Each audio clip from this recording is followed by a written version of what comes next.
Vamos lá. Olá, pessoal. Mais um dia aqui em Portugal.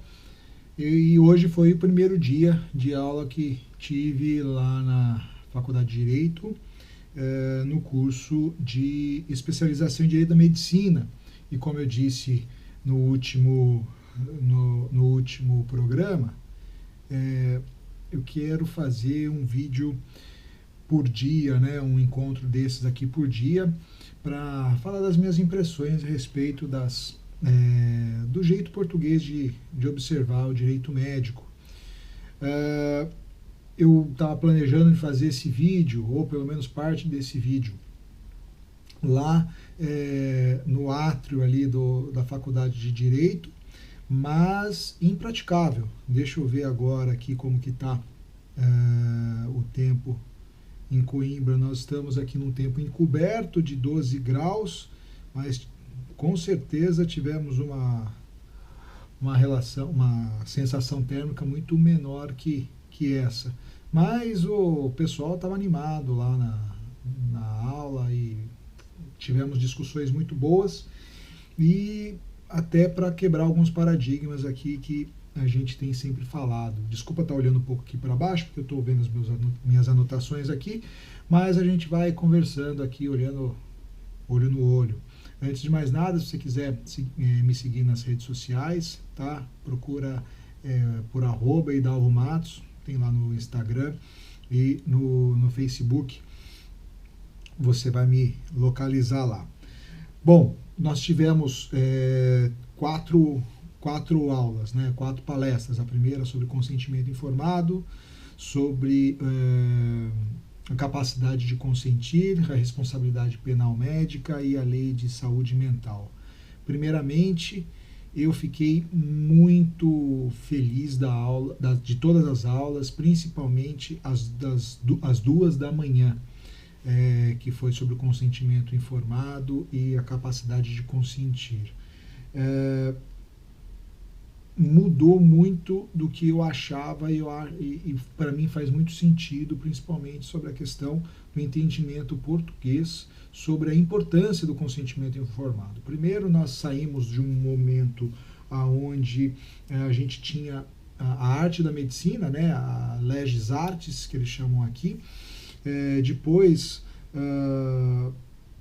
do enfermo ao cidadão, né, essa transição da pessoa enferma que não tinha voz naquele momento do tratamento até o cidadão, reconhecimento legal de que o paciente é o cidadão, sujeito de direitos. E aí a parte mais legal, que a gente saiu do paternalismo, né, vindo à autonomia total ali do paciente, onde ele pode tanto se submeter ao tratamento quanto à recusa dele. E essa é uma questão muito importante, que eu entendo. Eles levam tão a sério o consentimento, o termo do consentimento, a forma de se falar de uma forma acessível ao paciente sobre essa questão do consentimento, que eles entendem assim de uma forma mais didática, tá? Que a prática da medicina ela só não é ilícita quando existe o consentimento do paciente a submeter aquele tratamento. Ou seja, a questão do consentimento, né, da autonomia do paciente em receber aquele tratamento e também de recusar aquele tratamento é a questão de início para que o médico possa tratar o paciente e o paciente aceitar ali o tratamento. Isso daí foi uma questão muito boa, muito legal aqui. Nós falamos também sobre capacidade de consentir, né, onde quem pode consentir, se a criança, se o adolescente, os adultos incapazes. Nós tivemos ali um encontro muito boa sobre isso. Tivemos algumas discussões sobre se os pais veganos podem transmitir essa cultura para os seus filhos. Por exemplo, também o caso dos pais que fazem parte daquela death culture, que também tem lá a sua forma de se relacionar entre eles, né? Se eles poderiam impedir, por exemplo, que um filho deles pudesse colocar um implante coclear, né? A gente usou esse exemplo lá. E a forma com que isso é tratado aqui não é logo judicializado, mas sim se busca um consenso entre os pais em várias etapas. É uma coisa bastante legal. E eu acho que a gente precisava pensar em formas alternativas à judicialização. Muitas vezes, numa questão de família, o pai e a mãe divergem, né, a respeito de algum tratamento específico, e o pai que não concorda ou que não detém a guarda naquele momento, a guarda direta, ele já vai judicializar o caso ali, já vai levar a cabo. E sobrecarrega o sistema judiciário, como a gente sabe muito bem, mas existe aqui um escalonamento, tentativas de mediação desse problema até de forma a evitar entrar no judiciário, mas aqui a gente tem o judiciário como realmente a última opção, né, de se tratar um problema. A aula da tarde nós começamos com responsabilidade penal médica, e aqui eu queria fazer um destaque a dois dispositivos do Código Penal português, o artigo 150 e o 156.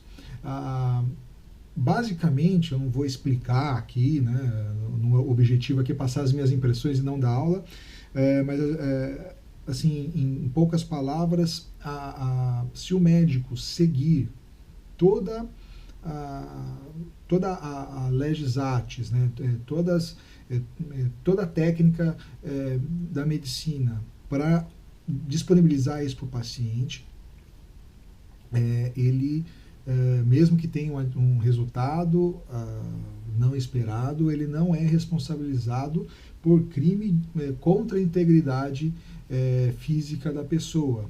Lá no Brasil, nós temos a questão da lesão corporal, por exemplo, né? Nesse caso, o médico ele não é responsabilizado por isso. Por quê? Porque houve o consentimento do paciente para que ele pudesse, né, submeter aquele tipo de tratamento. Mas, no caso do paciente, né, não ter consentido determinada situação e o médico foi lá e fez, ele responde por um crime contra a liberdade, que significaria ali porque a autonomia dele foi tolhida, né, foi quebrada por essa relação, e aí por conta disso ele é responsabilizado por um crime contra a liberdade, não contra a integridade física do paciente. Olha que coisa interessante, onde o desdobramento do consentimento informado no civil, no administrativo, porque tal como no Brasil, aqui em Portugal também faz parte do código deontológico da profissão, pela Ordem dos Médicos de Portugal,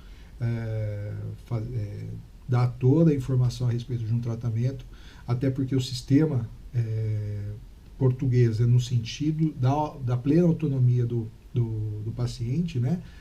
Tirando algumas exceções, por óbvio, que foram tratadas aqui nas palestras, mas a falta da observância do consentimento informado é crime tipificado no Código Penal português. Isso, para mim, foi bastante interessante. E a última aula que nós tivemos aqui, que terminou há muito pouco tempo, eu estou falando agora no horário do Brasil às 3h15 da tarde, mas aqui já são 18h15, né? Foi falar sobre a Lei da Saúde Mental aqui de Portugal, e foram feitas alguns paralelos com a nossa lei brasileira, falando, né, de toda a questão de como eles encaram, né, essa questão à luz da autonomia do paciente, a internação compulsória, né, à luz da autonomia do paciente. Existem casos, né, que são verificados de tempos em tempos, a internação não pode passar de um mês e tudo mais, com a lei brasileira. E a professora, que nesse caso foi a doutora Maria João, ela disse uma coisa que para mim é bastante interessante e que eu acho que essa discussão, lógico, essa discussão já existe no direito brasileiro, mas quem não está muito familiarizado com ele, até como eu fui surpreendido disso, que por muitos doutrinadores brasileiros falam que por conta da lei nova, né, da internação compulsória, né, que excluindo a questão manicomial do sistema médico, né, derrogou aquela lei de internação que poderia acontecer num caso de condenação criminal, que poderia aí liberar um monte de criminoso na rua, né? Se é caso de saúde e por conta de uma questão de internação ali, essas pessoas não poderiam ficar internadas compulsivamente na forma da lei. Então, são discussões legais de se ter, o pessoal aqui está bastante animado e basicamente era isso que eu queria falar para vocês. Então, se você continuar me vendo aqui nessas notícias aqui que eu tenho passado, nesses pensamentos aqui sobre o que a gente tem tido nas aulas, dá uma olhadinha amanhã aqui no canal, aperta aí embaixo a inscrição, também curte o vídeo se você gostou e manda aí notícias se vocês quiserem, e amanhã nós temos aí algumas outras impressões a respeito das aulas, que teremos um workshop na parte de manhã sobre responsabilidade civil, isso é bastante legal, seguros de saúde, como Portugal entende essa situação, e perícia médico-legal e avaliação do dano corporal. Tá ok? Um forte abraço a você e até amanhã.